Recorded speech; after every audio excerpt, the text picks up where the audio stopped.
Okay, so let me get this straight. God gives me freedom, but if I don't choose him, I get hell? That's not freedom, that's cosmic blackmail. It feels that way at first, but here's the reality. God isn't saying choose me or I'll torture you. He's saying I am life itself. Step away from me and you're stepping away from life. That's just fancy wording. Still sounds like a play my game or else ultimatum. Okay, so think about it like this. You're a lamp.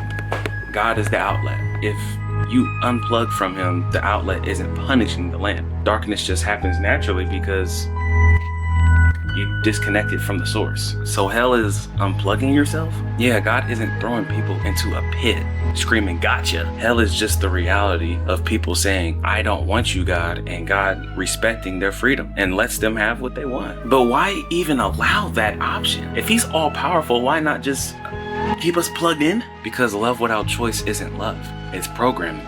Think about it. If I tied you up and made you say I love you, would that be real? No. Real love has to be chosen, which means real rejection has to be possible. You're asking for something illogically possible for there to be love. It can't be done. It still feels cruel though. Like, why does eternal punishment have to be the default for rejecting him? Okay, first, hell is not eternal.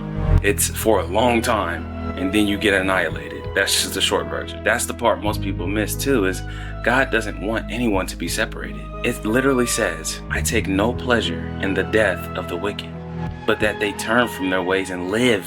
And Jesus, he wept over Jerusalem because they rejected him, like the Son of God was crying because people were walking away. Wait, you're saying God actually grieves when people go to hell? Yeah, think about it. Jesus isn't up there high-fiving angels when someone rejects him. His whole mission was to rescue us from that. He literally sweat blood because he knew what it would cost to keep us from hell. That he has to rightly and justly judge because he's God. Exactly. If you read the cross as anything, read it as this. God saying, I'd rather die than see you lost. That's not blackmail, that's desperate love. He's trying to save you from yourself and you don't even see it. But if he loves us that much, why doesn't he just override our rejection?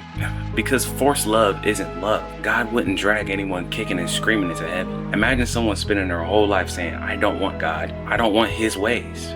They don't like him. Okay, that's fine. Heaven would feel like torture to them. It'd be like the thing they avoided all along. Even though heaven is not choir practice, singing songs every day in a single file line forever like most people think.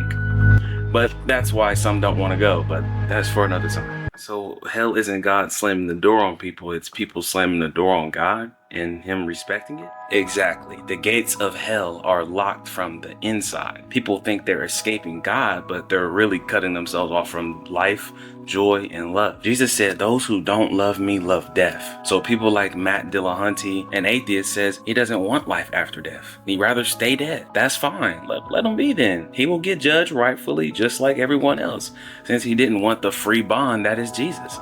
I beat my case. I got the best lawyer. All humans, including me, are evil when I look around. We are all guilty. So there's no need to argue to God about it, bro. You don't want to live. That's the logical conclusion you're at with reality and God. Hell was made for the devil and his angels, not a single human. But you can go there if you don't want the source of light itself and all things good. You see what I'm saying? It's not choose me or die. It's life is in me, don't walk away. Yes, and the crazy part, every time someone does walk away, Jesus' heart breaks. He's not a tyrant. He's a father who stretches out his arms, even to the last breath saying, come home. But he's also the just judge. He's your friend and more. He's everything all in one. That's what it means to be God. And it's hard being him, having to be the ultimate judge of the universe while simultaneously loving every creation like a father. You want God to stop all evil, right? What if he started with you? Because he says there is no one that is good. Good people don't exist to him, bro. He only loves bad people. What if I want to live?